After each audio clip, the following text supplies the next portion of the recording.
I always wanted to start my own blog, especially in, the beginning of 2000s when Blogspot came out and Blogger and everybody started writing blogs. And I said, I want to start writing a blog. I like to blog or I like to write. But I really struggled on, well, what am I going to write about? And people would say, oh, you should write about your business travel because you have all these funny stories from being in the airport for so long and like on the plane. And in hindsight, I probably should have done that, but I wasn't super passionate about reliving all of those moments. So I didn't have time, or I made up whatever excuse that I didn't start a blog.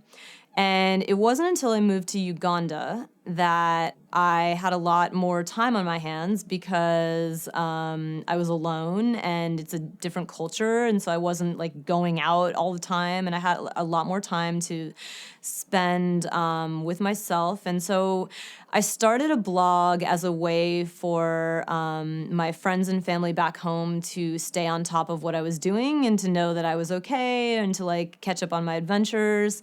And it was really easy for me to do. I literally was saying, this happened in the office today. Today, a chicken walked in the office and nobody blinked. And, today there was a goat who was screaming for like 4 hours and I couldn't get any work done and my coworkers didn't understand why it was bothering me so much.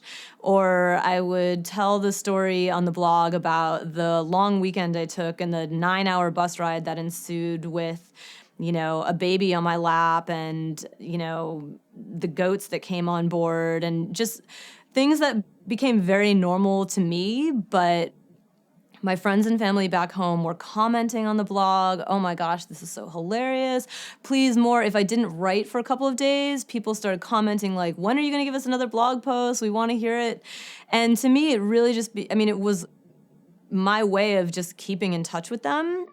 And that blog actually is what helped me get my first editorial job. I said, I don't have a ton of clips, but I do have this blog that I kept in Uganda for 4 months. And, the editor who hired me said, you have some really interesting tales about Uganda and, I think you'd be a great fit for the job. So I know that blog, despite all of my worry of not having any clips and any portfolio at that point in time, it was really that blog. And so my advice in starting a blog is do it when it feels right and do it on a topic, again, that you're passionate about. If you really like fashion, then write about fashion and keep it at that.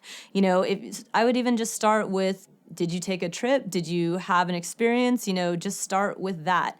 And then it will start to flow. You'll know if it's right or it's wrong. If it's not right, then stop and do something else. But write about another topic.